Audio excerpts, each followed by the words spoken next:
గ్రంథం మొదటి అధ్యాయం. యోబు గ్రంథం మొదటి అధ్యాయంలో మొదటి వచనం చదవండి. ఫస్ట్, ఊజు అనే దేశమందు యోబు అను ఒక మనుష్యుడుండెను. అతడు యథార్థవర్తనుడును న్యాయవంతుడై దేవుని యందు భయభక్తులు కలిగి చెడుతనము విసర్జించిన వాడు. యోబు యొక్క గుణం ఇది. యథార్థవర్తనుడు. దీన్ని ఏమంటారంటే గుణము. యథార్థముగా ప్రవర్తించువాడు, యథార్థముగా మాట్లాడువాడు, యథార్థముగా జీవించువాడు, యథార్థముగా లోపలను బయటను ఉండువాడు.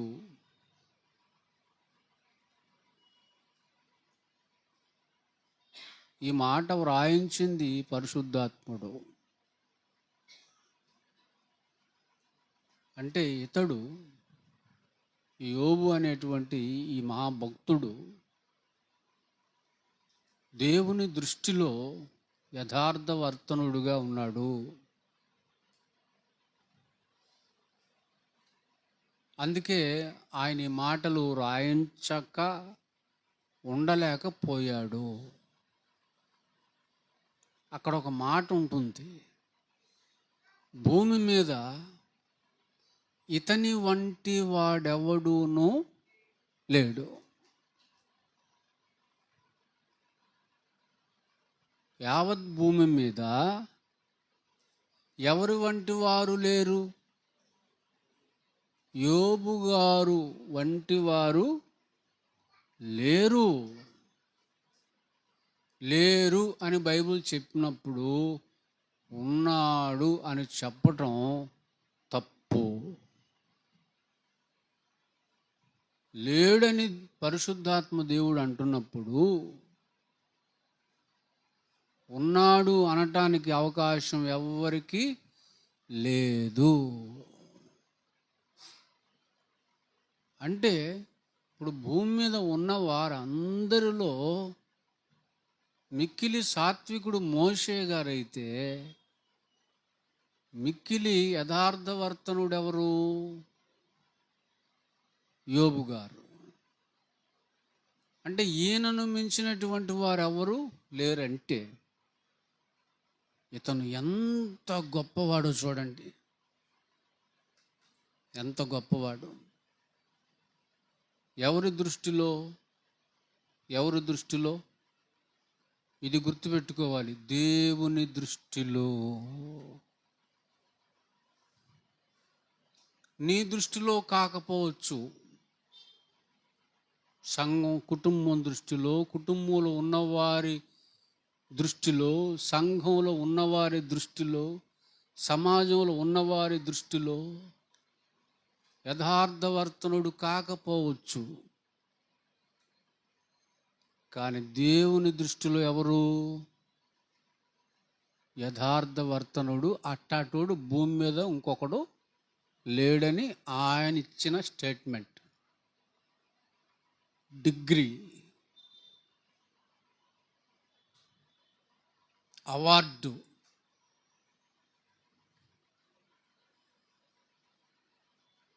పరలోకపు తండ్రి ఇస్తున్నటువంటి అవార్డు.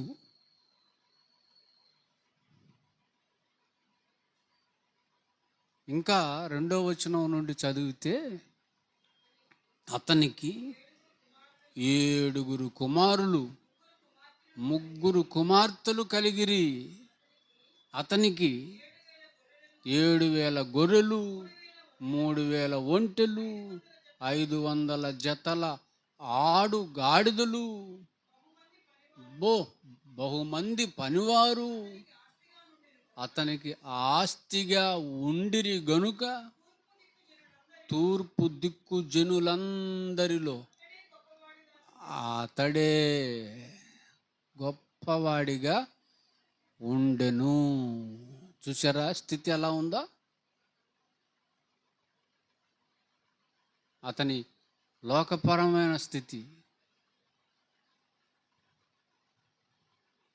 2వ అధ్యాయానికి రండి, 8వ వచనాన్ని చదవండి. 8వ వచనాన్ని. అతడు అదేంటి అంత గొప్ప స్థితి గలవాడు ఈ 2వ అధ్యాయం 8వ వచనానికి వచ్చేసరికి పక్క అధ్యాయం ప్రారంభ వచనాలకి వచ్చేసరికి ఒళ్ళు గోక్కొనుటకు చిల్ల పెంకులు ఏరుకుంటున్నాడు అంటండి.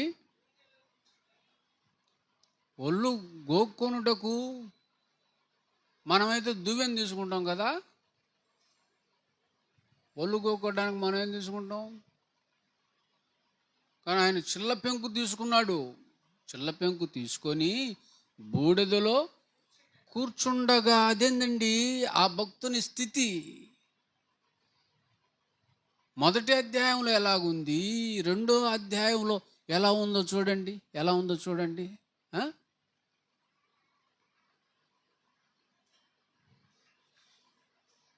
అంటే 1వ అధ్యాయంలో ఉన్నటువంటి స్థితి ఏమైంది? మారిపోయింది. ఉన్నతమైన స్థితి ఏమైంది? ఉన్నత స్థితి లోకపరంగా మారిపోయింది. ఓడలు ఏమైనాయి? బళ్ళైనాయి. ఓడలు బళ్ళు అయితేయా? గుర్తుపెట్టుకో సోదరి సోదరుడా, స్థితి అనేది ఎప్పుడు ఒకేలాగుండదు.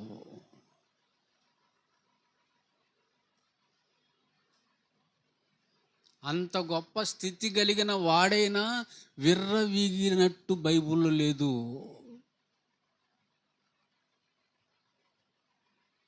కొంచెం స్థితి ఉంటే విర్రవీగుతారు కదండి. కానీ విర్రవీగిన స్థితి యోబు బ్రతుకులో లేదు. లేదని దేవుడే చెప్తున్నాడు.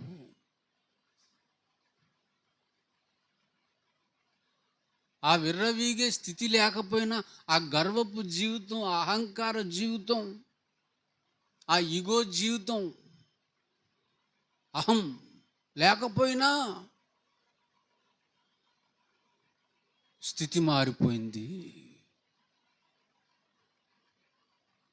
దీనస్థితికి వచ్చేసాడు. దీనస్థితికి వచ్చేసాడు. అంత గొప్పవాడైన ఆయనే ఆ స్థితి నుండి దీనస్థితికి వచ్చేస్తే అసలు ఏ గొప్ప స్థితి లేని నువ్వు ఎంత విర్రవీగుతావు? నీకు కొంచెం కూడా లేదు. ఎంతో ఉంది గోరంతా, దానికి ఎంత విర్రవీగుతావు? పెట్టరేగిపోతుంటావు నువ్వు. నిన్ను అసలు ఆపలేరు, పట్టుకోలేరు. అందరినీ క్రాస్ చేసుకుని వెళ్ళిపోవాలనుకుంటావు.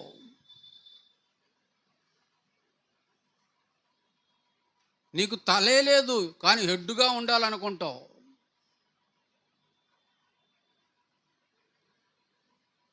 తలాడుంది మొండెం నువ్వు.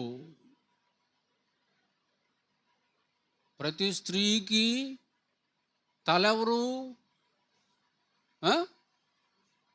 పురుషుడు, భర్త. ఆ భర్తకి ఇచ్చే విలువేది? గౌరవం ఏది? మర్యాద ఏది? లోబడే తత్వం ఏది? సహించేదేది? భరించేదేది? క్షమించేదేది? ప్రేమించేదేది? ఏది లేదు గనక నువ్వు తలలేని మొండానివి. అది గ్రహించక ఏమి విర్రవీగుతారు. జాగ్రత్త, స్థితి మారిపోద్ది. ఏ తప్పు చేయని ఆయన స్థితే మారింది. తప్పుల మీద తప్పులు, తప్పుల మీద తప్పులు, తప్పుల మీద తప్పులు చేస్తున్న నీ స్థితి మారదా? రోజులన్నీ ఒకేలాగా ఉంటాయి అనుకున్నావా? మోసపోకు. అపవాది నిన్ను ఎత్తుకెళ్ళిపోయాడు.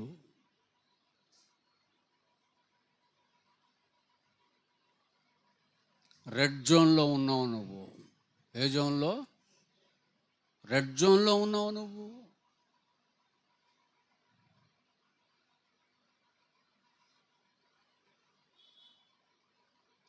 స్థితి బాగున్నా నమ్మకంగా ఉండవు, స్థితి బాగోపోయినా నమ్మకంగా ఉండవు. మరి నీ మైండ్ సెట్ ఏందో అర్థం కావట్లా.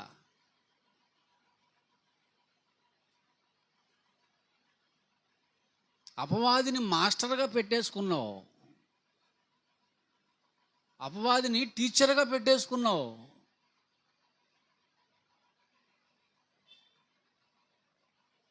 వాడి దగ్గర శిష్యరకం చేస్తున్నావా ఏంది?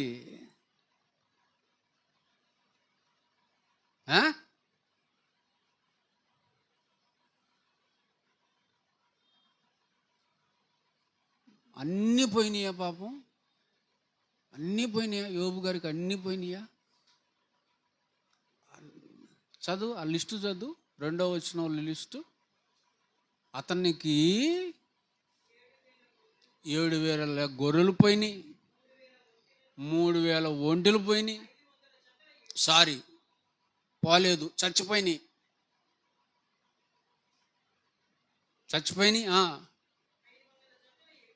అవి చచ్చిపోయినాయి. 500 జతలు ఎడ్లు చచ్చిపోయినాయి. నీకు 2 జతలు ఎడ్లు ఉంటేనే అమ్మో 100 ఎకరాలు కొనేస్తానంటావు. ఇంకా అమ్మో బహుమంది పనివారు పోయారు, ఆస్తి అంతా పోయింది. అన్ని పోతే పోయినాయి, సంపాదించుకోవచ్చు ఊపిరుంటే. కానీ కడుపున పుట్టిన 10 మంది కొడుకులు, 3 కూతుర్లు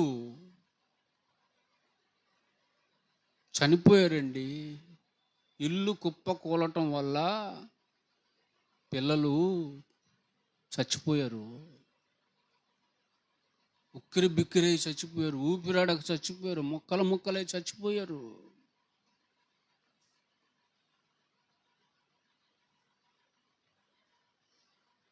ఆరోగ్యం క్షీణించిపోయింది యోబు గారికి. దిగులు, ఆరోగ్యం క్షీణించిపోయింది, ఒళ్ళంతా చెడిపోయింది, పాడైపోయింది,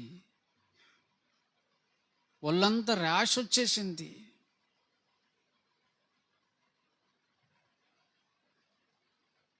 చికెన్ వాప్స్ వచ్చేసినాయి ఒళ్ళంతా.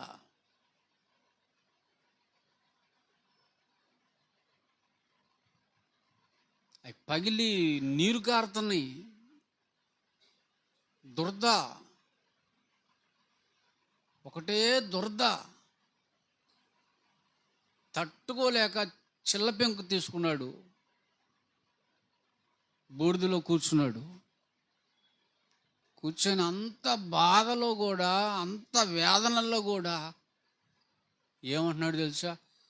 నువ్వే ఇచ్చావు, నువ్వే తీసుకున్నావు, నీ నామానికి స్తుతి కలుగునుగాక. నువ్వు అనగలవా? మరి పెద్ద భక్తురాలికి భక్తుడికి మళ్ళీ బిల్డప్ ఇస్తావు? నువ్వు అనగలవా? ఏందండి ఇది? ఆ భక్తుని స్థితి ఎలా ఉందో చూడండి. ఇక్కడ మనకి ఇలా జరిగితే మాకు జరగదంటావా? నేను అంత ధైర్యంగా బతుకుతున్నారా? ఆయనకి జరిగింది మాకెందుకు జరిగింది అనుకుంటున్నారా? యోబుకు జరిగింది మనకు జరగదని గ్యారెంటీ ఏమైనా ఉందా? ఎవరన్నా రాసియగలరా? లేదు. మనమేమైనా రాసుకోగలమా? గ్యారెంటీ లేదు కదండి. చివరికి తల్లిలాగా ఆదరించాల్సిన భార్య, మంత్రిలాగా మంచి సలహాలు ఇవ్వాల్సిన భార్య,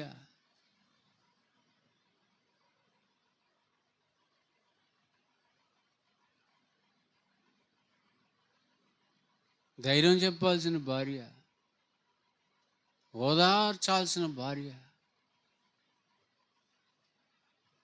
వచ్చి ఏమంటుందండి? అతని భార్య వచ్చి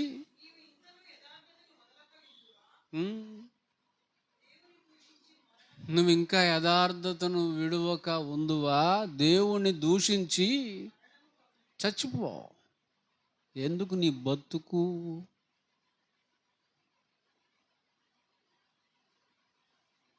నీ వల్ల లాభం లేనప్పుడు ఎందుకు?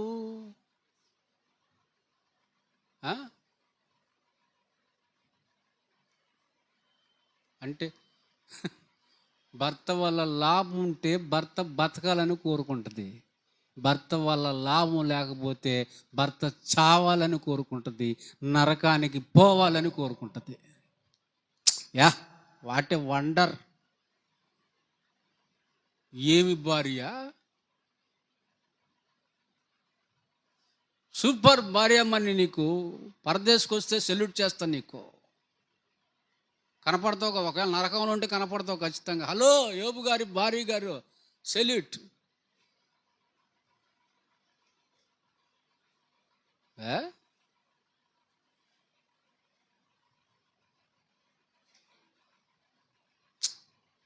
భలే భార్యలు.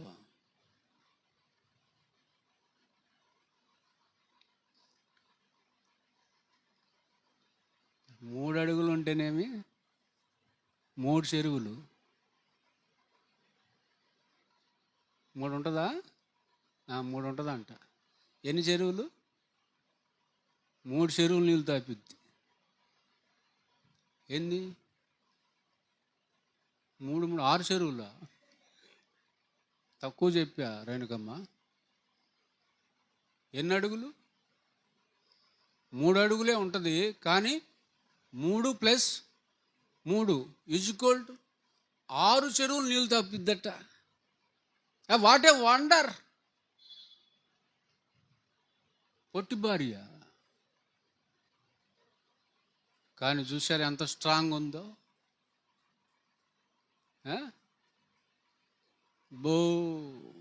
ఇటు చెప్పుకుంటూ పోతే బోల్డ్.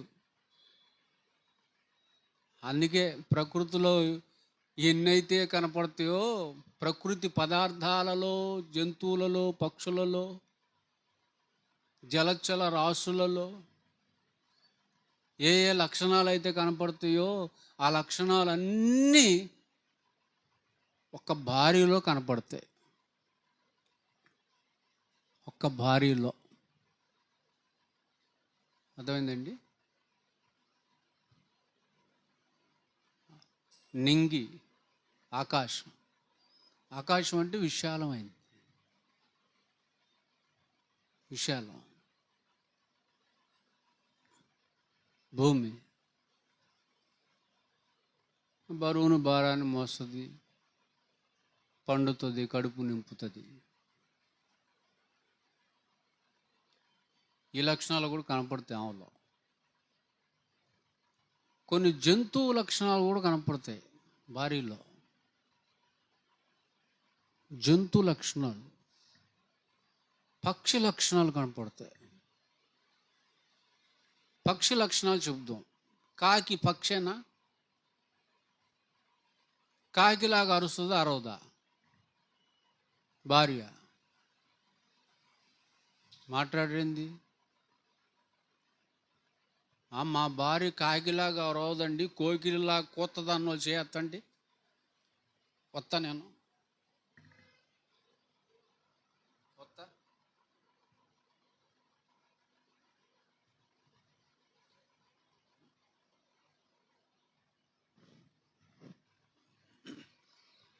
కాకిలాగా అరుస్తుంది. కాకిగోలు అంటారు కదా,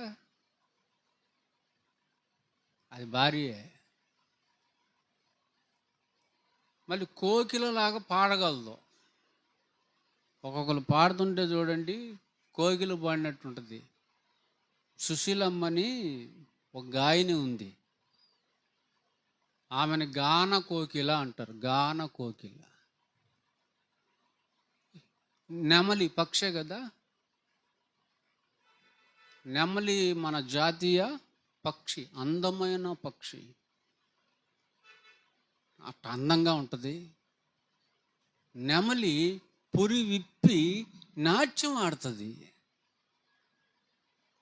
అలాగా భార్య నాట్యం కూడా ఆడిద్ది తెలుసా. సోషల్ మీడియాలో కొన్ని పెళ్ళిళ్ళు చూడండి, పెళ్లి కూతురు డ్యాన్స్ చేస్తుంటుంది డీజే పాటలకి. అంతెందుకు, పెళ్ళైనటువంటి భార్యలందరూ హీరోయిన్లుగా నటిస్తూ ఏమేస్తారు, పాటలకి డ్యాన్స్ వేస్తారు, బలేస్తారు. అంటే నెమ్మల్లాగా నాట్యం చేయగలదు. నాట్యం చేస్తుంది కూడా, అది వేరే మ్యాటర్ అనుకోండి. భర్త చేత స్టెప్పులు కూడా అయిపోతుంది. ఎన్నైనాయి పక్షులు అయినాయా? జంతువులు చూడండి, జంతువులు చిరుతపుల్లాగా ఉంటుంది. చిరుతపుల్లి దేనికి గుర్తు?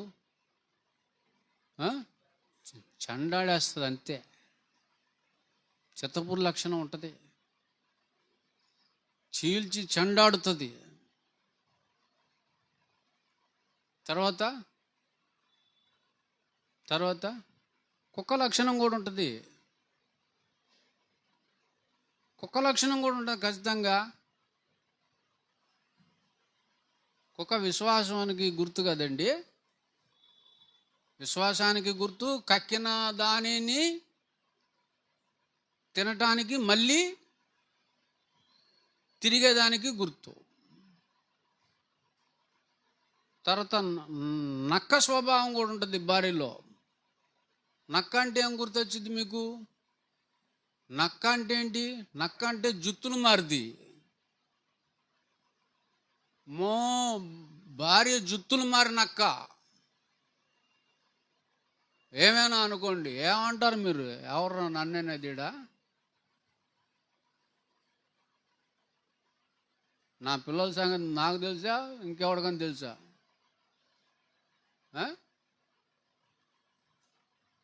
నేను అన్ని సత్యాలే చెప్తా, 100%, 99% కాదు, 100%. నక్క జుత్తులు ఎక్కువ ఉంటాయి. ఇలా చెప్పుకుంటూ పోతే ఎన్నో ఉంటాయి. అర్థమైందండి? బాగా పొలిటికల్ బ్రెయిన్ కలిగి ఉంటుంది. అంటే పొలిటికల్ బ్రెయిన్ అంటే ఏంటి? ఎత్తుకు చెప్పండి, పై ఎత్తు. నువ్వు ఎత్తే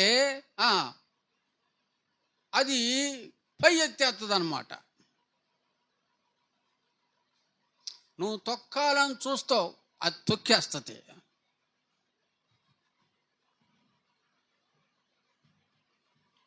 ఏంటండి స్త్రీ గురించి ఇలా చెప్తున్నాడు? నేను చెప్పేది కాదు మరి. పెద్ద పెద్ద మానసిక నిపుణులు చెప్పినటువంటి విషయాలు ఇవి. విషయాలు ఆయన పేరు చెప్పు.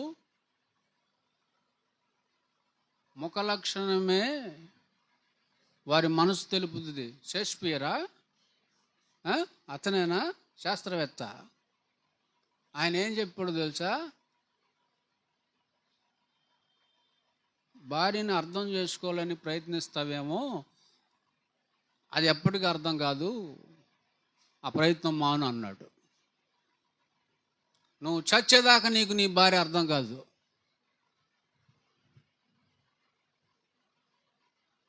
ఆయన అన్నాడు.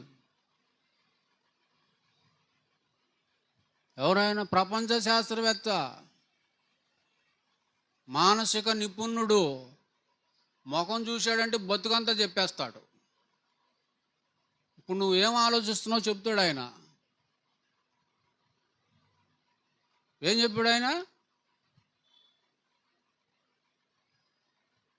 నువ్వు 60 సంవత్సరాల కాపురం చేయి, 70 సంవత్సరాల కాపురం చేయి, ఇది అర్థం కాలేదండి నాకు అనాల్సిందే. కానీ భర్తని ఒక్క రాత్రిలో చదివేస్తుంది. 2-3 డేస్లో చదివి పడేస్తుంది శుభ్రంగా. ఎందుకు? వీడు రాయుడీడు. వీడు ఏ రాయుడీడు చెప్పు? వీడు కోతల రాయుడీడు. వీడు బీరకాయలు, సొరకాయలు, టమాటాకాయలు, పొట్లకాయలు, ఎన్ని కాయలు ఉంటే అన్ని కాయలు కోసేస్తాడు. జుట్టు చేతికిచ్చి కూర్చుంటాడు, నెత్తి మీద ఎక్కి కూర్చుంటుంది, తొక్కుతూ ఉంటుంది, అంతే తొక్కో. అందులో ఎన్ని అబద్ధాలు ఉంటాయో, ఎన్ని మోసపు మాటలు ఉంటాయో,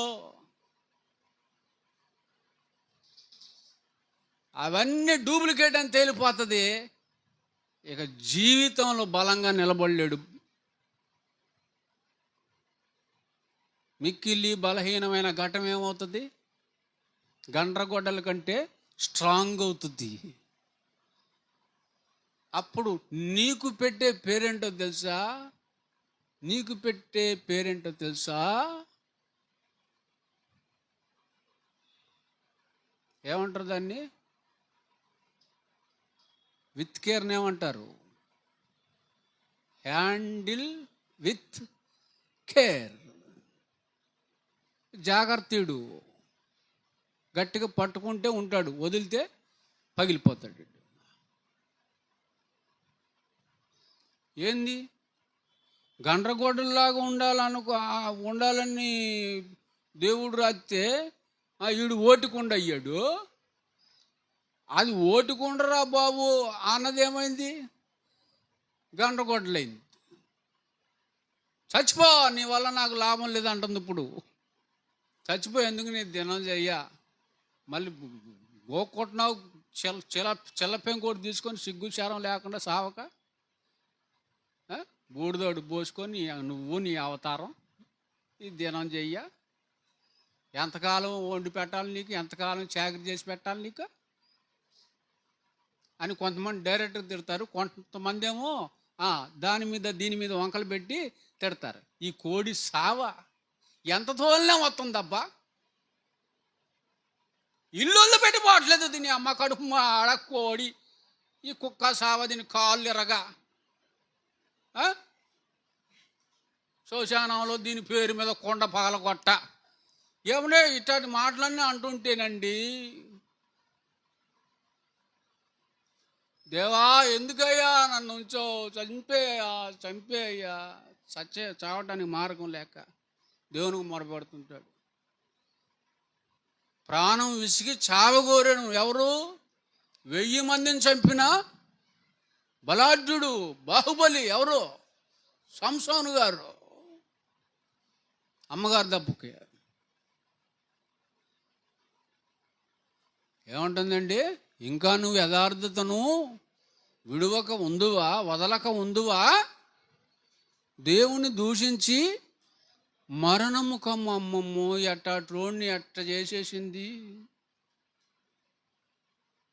కొండశిలలాగా ఉండేవాడు వానపాము అయిపోయాడు 1 year లోపే.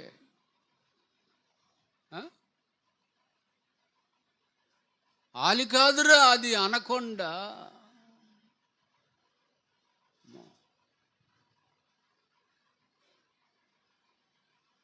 అందుకే ఆ వింత జీవి ఒక పాట రాశాడు, భద్రం బీకే ఫుల్ బ్రదరు, భర్తగా మారకు బ్యాచులరు, షాదీ మాటే వదుగురు, సోలో బ్రతికే సో బెటరు. పెళ్లి చేసుకోలేదు ఆయన, చేసుకోడు కూడా. ఎందుకు ఆయనకి పోయి ఎంతో కొన్ని 100 మంది బాప్తిజం ఇచ్చారంట ఆడోళ్ళు. అందుకని చేసుకోవాలి. బాప్తిజం అంటే ముంచటం, కొంప ముంచటం అని అర్థం. బాప్తిజం అంటే ఇప్పుడు తండ్రి యొక్క కుమారుని యొక్క పరిశుద్ధాత్మ యొక్క నామములు అనుకున్నావా? కాదు. కొంపలు ముంచటం దోయిందండి. కంటి చూపుతో చంపేస్తా. ఎవడరా నువ్వు? నువ్వు కాదు, ఆ డైలాగ్ నీది కాదు. సారీ చెప్పు. నీది కాదు బాలకృష్ణ, సారీ చెప్పు. ఆ డైలాగ్ భారీది. కంటి చూపుతో చంపేస్తుంది. ఎవరిని? ఒక్క చూపు చూసిందా బిడ్డ, అవుట్ నువ్వు. ఒకే చూపు. ఒక్కటే అర్థం కాదు, అన్ని అర్థమైతే. చూసిందంటే చాలు, ఎన్ని అర్థమైతే? అన్ని అర్థమైపోతాయి. ఎక్కడున్నా ఎంతమందిలో ఉన్న దెబ్బకి స్టడీ అయిపోతాడు బిడ్డ. ఎందుకు? ఇంటికి వెళ్తే వాతావరణం ఎట్లా ఉంటుందో తెలుసా? నువ్వు ఎన్ని మాటలన్నా కంట్రోల్ అవ్వదు, కానీ ఒక కంటి చూపుతో నిన్ను కంట్రోల్ చేసేస్తుంది. అయిందా? ఆ షేక్స్పియర్ ఇంకోటి కూడా చెప్పాడు. ప్రార్థనకి వెళ్దాం రా అన్నాం అనుకో, ఇష్టం ఉంటే వస్తుంది.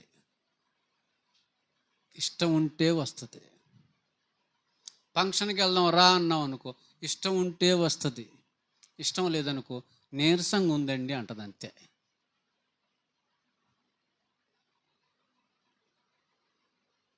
గుర్తు పెట్టుకో. అమ్మో, నువ్వు తాతయ్యగా, నీరసంగా ఉందండి, ఒళ్ళు నొప్పులుగా ఉన్నాయి, తలనొప్పిగా ఉంది, జ్వరం వస్తుందేమో అన్న డౌట్గా ఉంది.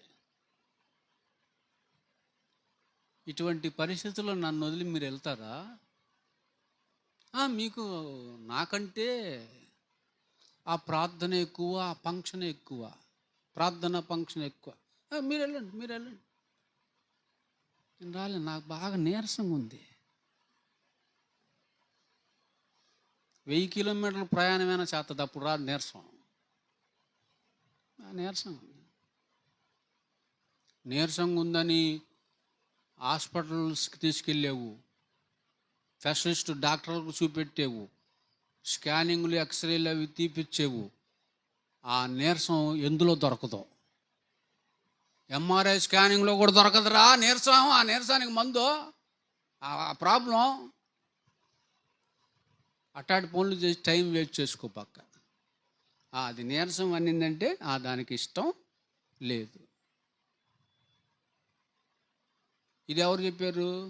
ఆయనే. ఎవరైనా రాసుకోండి, ఆయన్ని మర్చిపోబాడు. మహానుభావుడు. ఆయన రాసిన బుక్ ఉంది, తెలుగులో కూడా దొరికిద్ది, కొనుక్కొని చదువుకోండి. మనస్తత్వ శాస్త్రవేత్తలు కావాలి మీరు, లేకపోతే కాపురం చేయటం కష్టం. ప్రభు చెప్పాడు, జ్ఞానము చెప్పున వారితో కాపురం చేయండి అని. ఏందండి? ఏముందమ్మా? ఏంది? దేవుణ్ణి ఎందుకు దూషించాలా?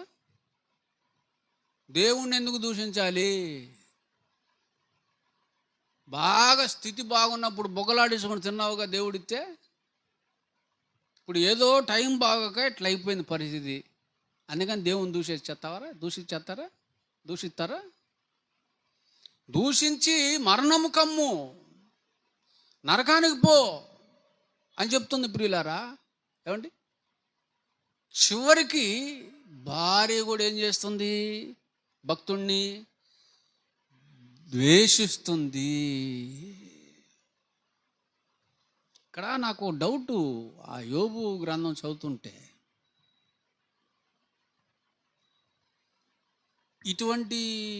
ఇటువంటి సంభవించేది భక్తిహీనులకి.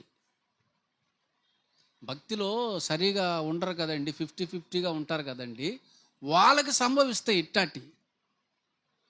కానీ 100% భక్తిపరుడు ఎవరు? యోబు. మరి అతనికి ఎందుకు సంభవించినాయి అంటే, భక్తిహీనులకు జరిగినట్లుగా భక్తులకు కూడా జరుగుతాయా?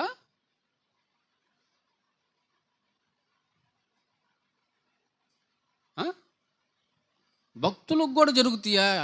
ఇటువంటి పరిస్థితులు భక్తులకు కూడా వస్తాయా? ఇటువంటి శోధనలు, ఇటువంటి కష్టాలు, శ్రమలు. దీన్ని బట్టి ఆలోచిస్తే వస్తాయని కనపడిపోవట్లే, ఇక్కడ వస్తాయని కనపడట్లా. అంటే ఖచ్చితంగా భక్తిహీనులకు జరిగినట్టు భక్తి పరులు అయినటువంటి వారికి కూడా జరుగుతుంది. ప్రసంగి గ్రంథం 7వ అధ్యాయం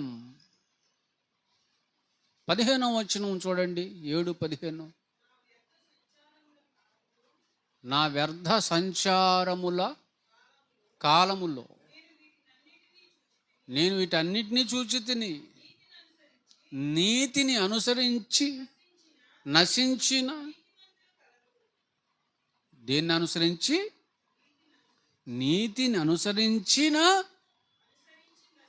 అనుసరించి అమ్మో, దేనిని అనుసరించారు వీళ్ళు? నీతిని అనుసరించారు. నీతిని అనగా దేవుని మాటను. నీతి అనగా దేవుడు. దేవుని అనుసరించి నశించి, అమ్మో, నశించిన నీతిమంతులు కూడా ఉన్నారంటే. దేవుణ్ణి అనుసరించి నశించిన నీతిమంతులు కూడా ఉన్నారా? భక్తిహీనులు ఉంటారు, కానీ నీతిమంతులు కూడా ఉన్నారా? ఉన్నారు. అది నాకు వ్యర్థముగా కనిపించింది అన్నాడు చూడండి. అది నాకు వ్యర్థముగా కనిపిస్తుంది. 8వ అధ్యాయం చదవండి, 14వ వచనం. 8:14. వ్యర్థమైనది మరి ఒకటి సూర్యుని కింద జరుగుతుంది. అదేంటో తెలుసా? భక్తిహీనులకు జరిగినట్టుగానే నీతిమంతులలో కొందరికి జరుగుచున్నది. ఎందుకు అంటే అది దేవుని చట్టం. అది దేవుని లా, అంతే. దేవుని చట్టం అది, అంతే. అందుకే భక్తిపరుడు నీతిపరుడైనటువంటి యోబుకి కూడా భక్తిహీనులకు జరిగినట్టుగా జరిగిందని అర్థమైపోతుంది. ఇక్కడ అర్థమైపోతుంది.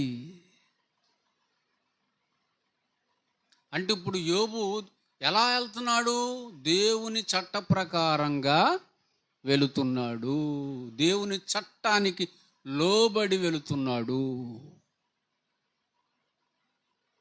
తప్పు చేయకపోయినా దేవుని చట్టానికి ఒప్పుకొని వెళుతున్నాడు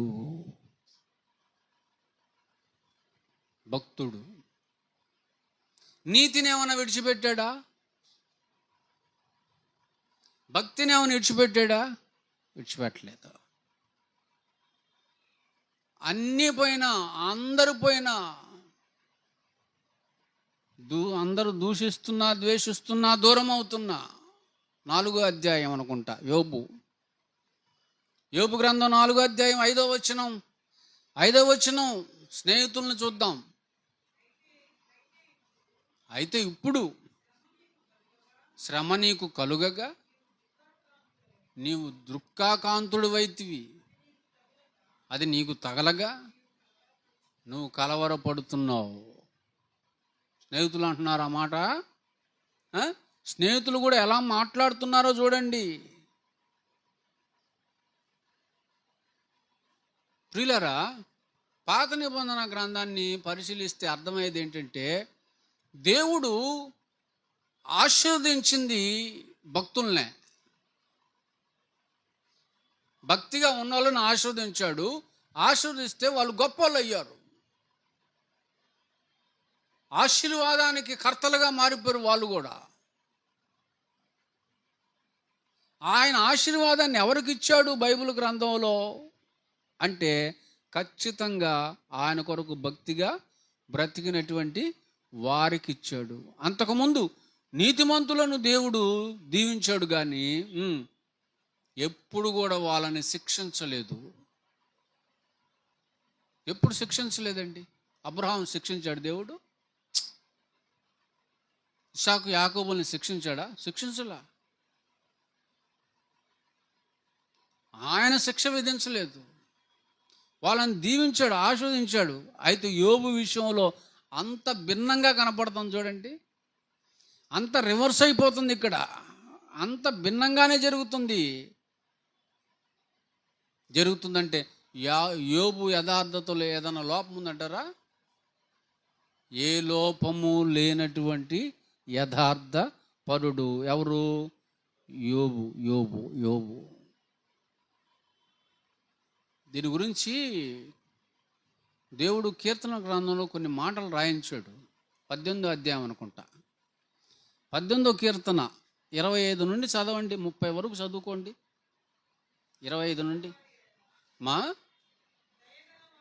చూడండి. దయగల వారి ఎడల నీవు దయ చూపిస్తావు, యథార్థవంతుల ఎడల యథార్థవంతుడుగా ఉంటావు, సద్భావం గల వారి ఎడల నీవు సద్భావము చూపువాడిగా ఉంటావు, మూర్ఖుల ఎడల నువ్వు వికటంగా ఉంటావు, శ్రమపడు వారిని నీవు రక్షిస్తావు, గర్విష్ఠులకు విరోధివై వారిని అణిచివేస్తావు. అమ్మో, గర్విష్ఠులకు విరోధై వాళ్ళని అనుస్తాడట.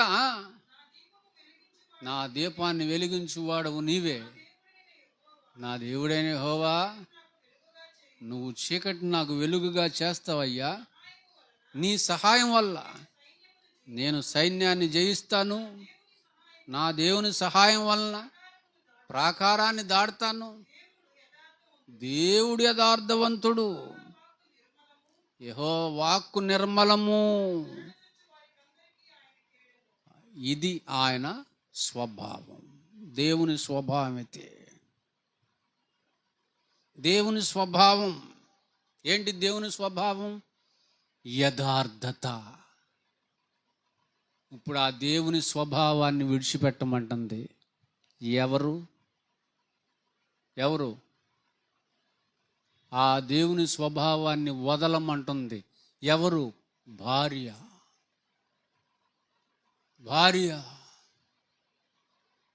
ఎప్పుడు నీతి నీతి నీతి, న్యాయం న్యాయం, ధర్మం ధర్మం, యథార్థత, భక్తి. బతకలేము.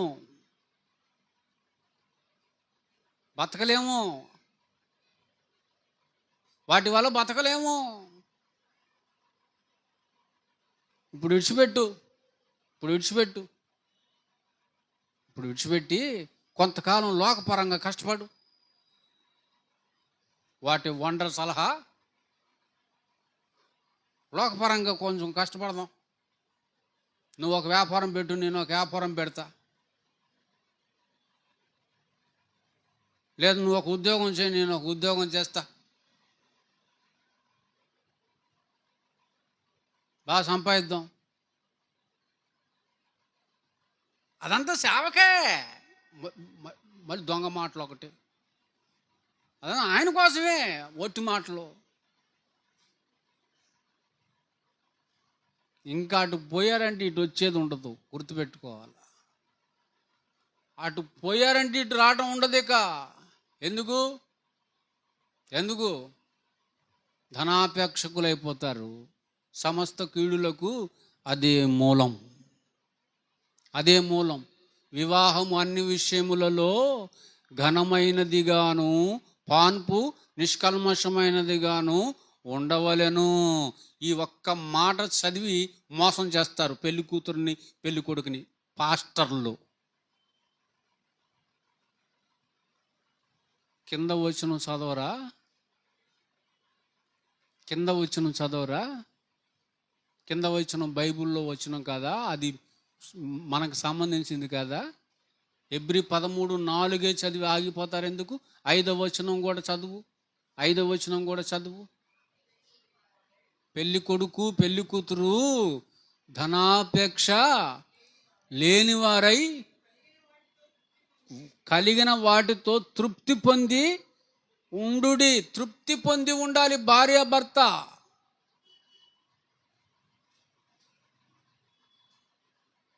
తృప్తి ఉందా?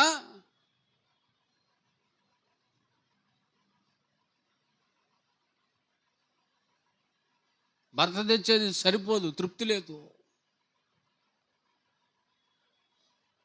భర్త తెచ్చేది సరిపోదు, సైడ్ బిజినెస్ చేయాలి. చదువుకున్నందుకు మేము ఏమైనా తేడాలు వస్తే మా కాళ్ళ మీద మేము నిలబడటానికి ఏందండి ఆ మైండ్ సెట్? ఏం నూరు పోశారు? అదే పెంపకం.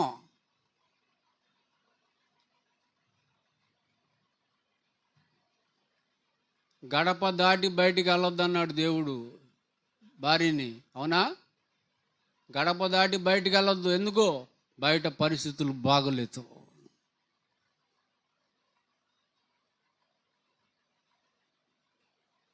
ఈ జన అరణ్యంలో క్రూర మృగాలు తిరుగుతున్నాయి. తల్లికి, చెల్లికి, పిల్లకి తేడా లేదు. పోబాక, టైం ఉంది, నీకు చాలా టైం ఉంది. ఉందా? తేడా ఉందా? చిన్ని పిల్లల్ని పాడు చేసి చంపేస్తున్నారు. యవన బిడ్డల్ని పాడు చేసి చంపేస్తున్నారు.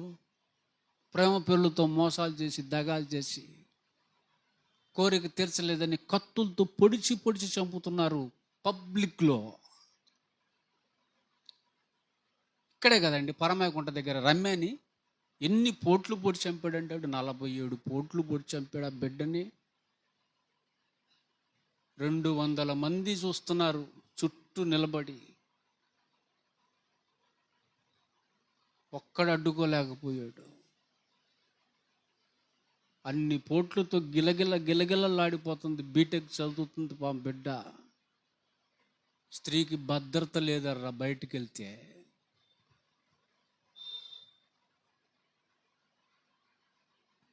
మమ్మల్ని గడప దాటొద్దన్నాడు, మమ్మల్ని తొక్కేస్తున్నాడు అంటున్నారు. దేవుడు తొక్కేస్తున్నాడు? మీ బాగు కోరి చెప్తున్నాడు ఆయన. అడవిలోకి వెళ్ళండి, టైగర్ జోన్ అని బోర్డులు ఉంటాయి, అటు వెళ్ళొద్దు అని. వెళ్తే దాని నోట్లో పడతారు. మిమ్మల్ని ఎందుకు వెళ్ళొద్దు అన్నాడు? మీరంటే ప్రేమ, మీరంటే ఇష్టం, బయటికి వెళ్ళొద్దు. గర్జించు సింహం వల్లే తిరుగుతున్నాడు అపవాది. వాడి స్వభావం కలిగిన వాళ్ళు బోల్డ్ మంది తిరుగుతున్నారు బయట.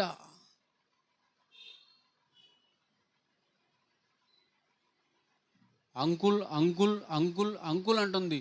అంకులే నాశనం చేశాడు.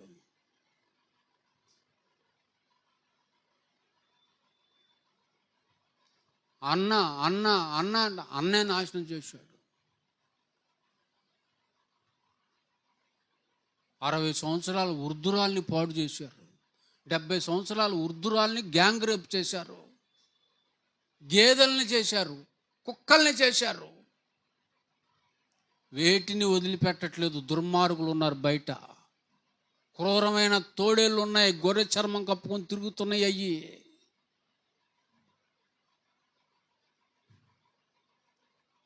అందుకే గడప దాటి వెళ్ళకమ్మా. నీ భర్త తెచ్చిన దాంతో తృప్తి కలిగి ఉండు. ధనాపేక్ష లేని వారిగా ఉండండి భార్య భర్తలు.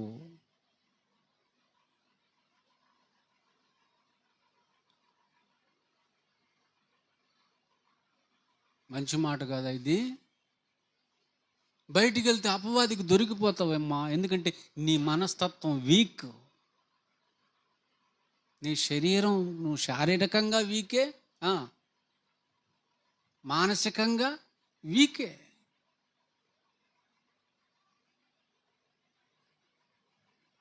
అపవాదికి రుచికరమైన మాటలు ఎక్కువ ఉంటాయి ఆడి దగ్గర. వద్దొద్దు, నీ క్షేమం కోరి చెప్తున్నా. ఆయన చెప్పాడండి యథార్థపురుడండి. ఆయన యథార్థంగా చెప్పాడండి. ఆగుతారండి? నువ్వేనా వెళ్ళేది? నేను కూడా వెళ్ళొస్తా అంది అంతరిక్షానికి. ఏం పేరు ఉంది? చావలా? ఏ చావలా? కల్పన చావల. ఏమైంది? రాకెట్ పేలిపోయి చచ్చిపోయింది. భూమికి దగ్గరలోకి వచ్చింది, పేలిపోయి చచ్చిపోయింది, బూడిదైపోయింది. తప్ప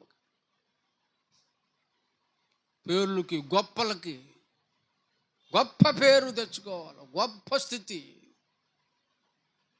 నేను సెలబ్రేట్ అయిపోవాలి, ఆ బేటీ అయిపోవాలి, ఈ బేటీ, ఏ బేటీ లేదు, సమాధి అయిపోయింది. మనకెందుకర్రా? మన పేర్లు ఉండాల్సింది ఈ సమాజంలోనా, ఈ లోకంలోనా? మన పేర్లు ఉండాల్సింది జీవగ్రంథంలో ఉండాలి. మన పేర్లు జీవగ్రంథంలో ఉండాలంటే యథార్థపరుడైనటువంటి దేవుని సేవకునితో కలిసి సువార్త పనిలో నువ్వు ప్రయాస పడితే నీ పేరు జీవగ్రంథంలో ఉంటుంది. నువ్వు సాటి అయిన సహకారిగా ఉండటం కాదు, భర్తకి నిజమైన సహకారిగా మారిపోతావు. ఇవన్నీ దేవుని యథార్థమైన మాటలు. దాన్ని వదిలిపెట్టమంటుంది. యథార్థతను వదలక ఉందువు, ఎందాక యథార్థతను వదలక ఉందువు. వదలవా అంటే అర్థమైంది, వదలలేదో. ఎంత మంచోడు యోబు, ఎంత మంచోడు. వదలవా అంటే అర్థమైంది, వదలలేదు. ఏంది ఇంత జరిగినా వదలవా? వదలను. నువ్వు వదిలేస్తావేందా ఊరకొరకనే? ఊరకొరకనే వదిలేస్తావేంది?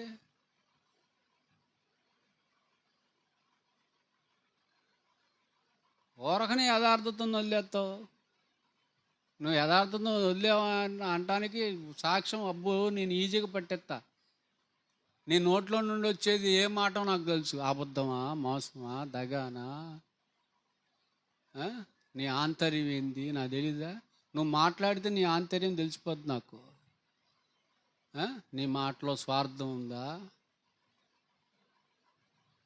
చల్లకొచ్చి ముంత దాస్తున్నావో లేదో తెలీదా నాకు. స్ట్రైట్గా మాట్లాడు. కొంతమంది ఊరంతా తిరిగి వస్తారు. ముక్కేడుందంటే ఇటు నుంచి తిప్పి చూపిస్తాను, నాకు తెలీదా? ఇటు చివరికి ముక్కు దగ్గరకు వస్తాడని తెలియదు నాకు.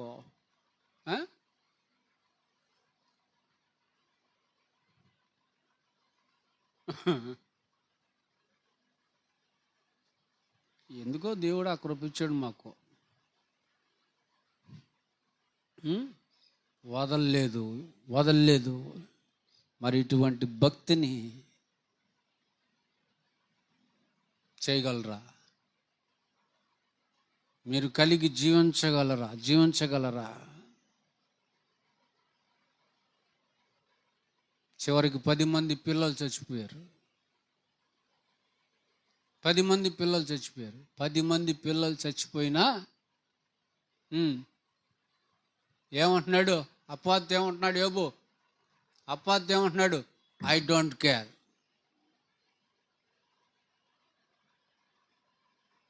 నేను ఇలాగే ఉంటా. పట్టుకోండి పడిపోయే వాళ్ళని.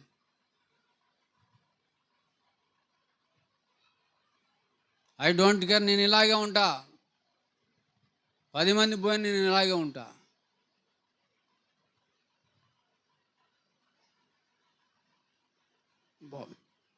అసలు ఒక విషయం తెలుసు యోబుకి, ఆ 10 మంది పిల్లలు చచ్చిపోవడానికి కారణం దేవుడే.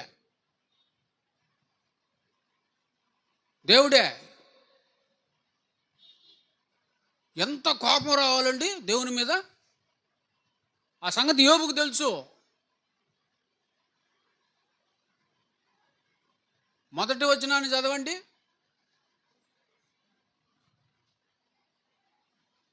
ఆయన గుణం అవన్నీ వద్దు. అది యథార్థవంతుడు, న్యాయవంతుడు, భయభక్తులు గలవాడు, విసర్జించిన వాడు. నా పిల్లల్ని చంపుతావా? అటువంటి గుణం కలిగినటువంటి నా పిల్లల్ని చంపుతావా అనాలి కదండి. కోపం రావద్దా? ఏమి లేదండి, ఆయన ఒక్క మాట అనలేదు. నువ్వే ఇచ్చావు, నీది నువ్వు తీసుకున్నావు. పిల్లలు 10 మంది పిల్లలు నీ పిల్లలు, నాకు పిల్లలుగా ఇచ్చావు. నీ పిల్లలు నువ్వే తీసుకున్నావు, నాకేంటి బాధ? నీ సొమ్ము నువ్వు తీసుకుంటే నాకేంటి బాధ? స్తోత్రం.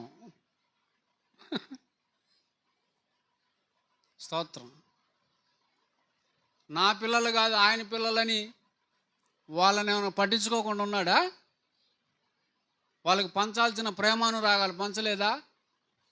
వాళ్ళకి ఇవ్వాల్సిన సంరక్షణ ఇవ్వలేదా ఆయన? 5వ వచనం చూడండి, అరుణోదయానే లేచి అమ్మో పాపం చేసి హృదయాల్లో దేవుణ్ణి ఎక్కడన్నా దూషించారేమోనని వాళ్ళందరినీ పిలిచి వాళ్ళని పవిత్రపరిచి అరుణోదయాన లేచి ఒక్కొక్క నిమిత్తం అమ్మో దహన బలిని అర్పించచ్చు వచ్చను. పిల్లల నిత్యం అలా చేస్తున్నాడు. నిత్యం పిల్లల నిమిత్తం కూడా ఏం అర్పిస్తున్నాడు? బలి. ఎంత ఖర్చు పెడుతున్నాడు? బలి అంటే ఎన్ని డబ్బులు కావాలి కదా, పశువు కావాలి కదా, పశువు. పిల్లల విషయంలో ఎంత కేర్గా ఉన్నాడో చూడండి, ఎంత శ్రద్ధగా ఉన్నాడో చూడండి. పిల్లలకి ఏమన్నా పాపం అంటిందో అంటే పిల్లలకి ఏమంటకూడదు? పాపం అంటకూడదు. అపవిత్రత, లోకం మాలిన్యం అంటకూడదు. ఏమండి, ఇటువంటివన్నీ మన జీవితంలో జరగకపోయినా కొన్నైనా జరిగే అవకాశం ఉంది. తట్టుకోగలరా? ఏమండి, ఎన్ని జరగకపోయినా కొన్ని అయినా మన జీవితంలో జరిగే అసలు ఎంతవరకు జరగకపోవు.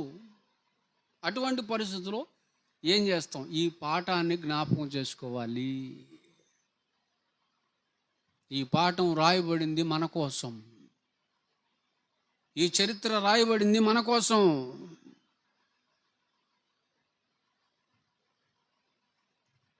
వాళ్ళకి జరిగినవి మనకు జరగవా? వాళ్ళకు వచ్చిన శ్రమలు మనకు రావా?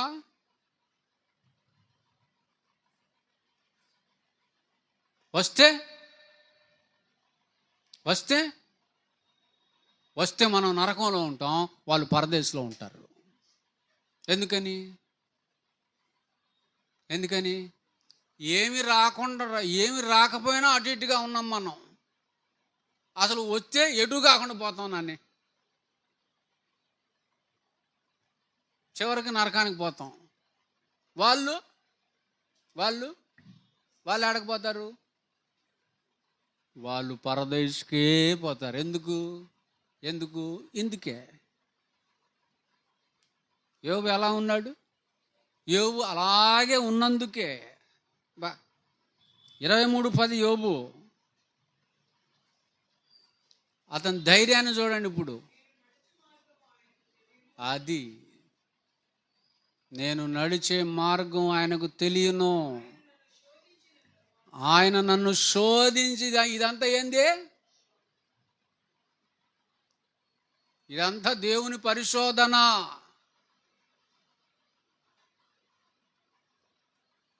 దాని తరువాత నేను బంగారంలా కనపడతాను, మేలిమి బంగారంలా కనపడతాను, మేలిమి బంగారంలాగా కనపడతాను. ధైర్యం చూసారా? ధైర్యం. ఎంతకాలం ఈ పరిశోధన ఉంటుందో ఉండని. ఈ పరిశోధన తర్వాత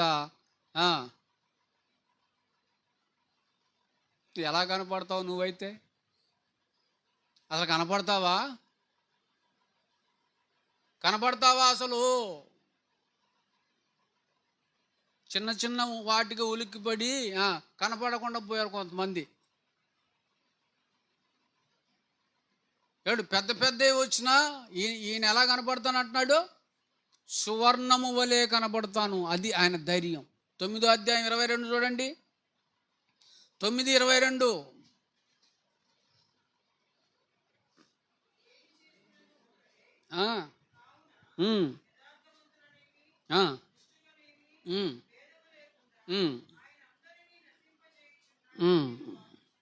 భేదం లేదు, ఒకేలా చూస్తున్నాడు.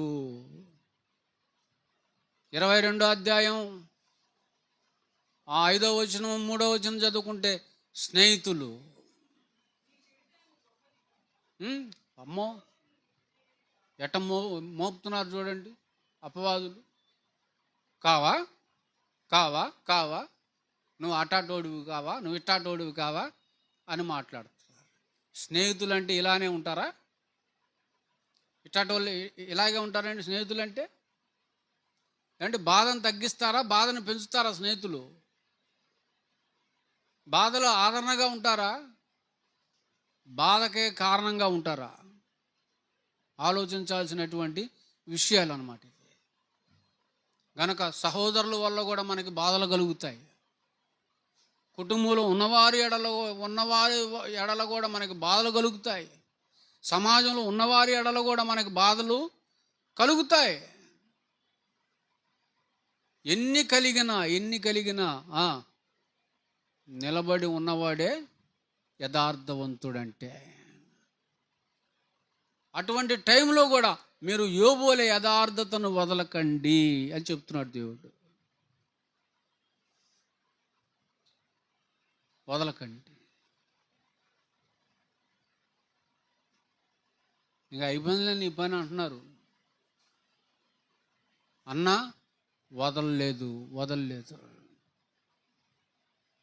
ఇవన్నీ తెలియాలండి విశ్వాసులకి, నిజమైనటువంటి క్రైస్తవులకి ఇవన్నీ తెలియాలి. తెలియకపోతే ఎట్టా?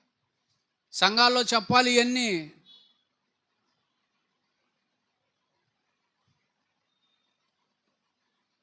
కానీ ఈ రోజుల్లో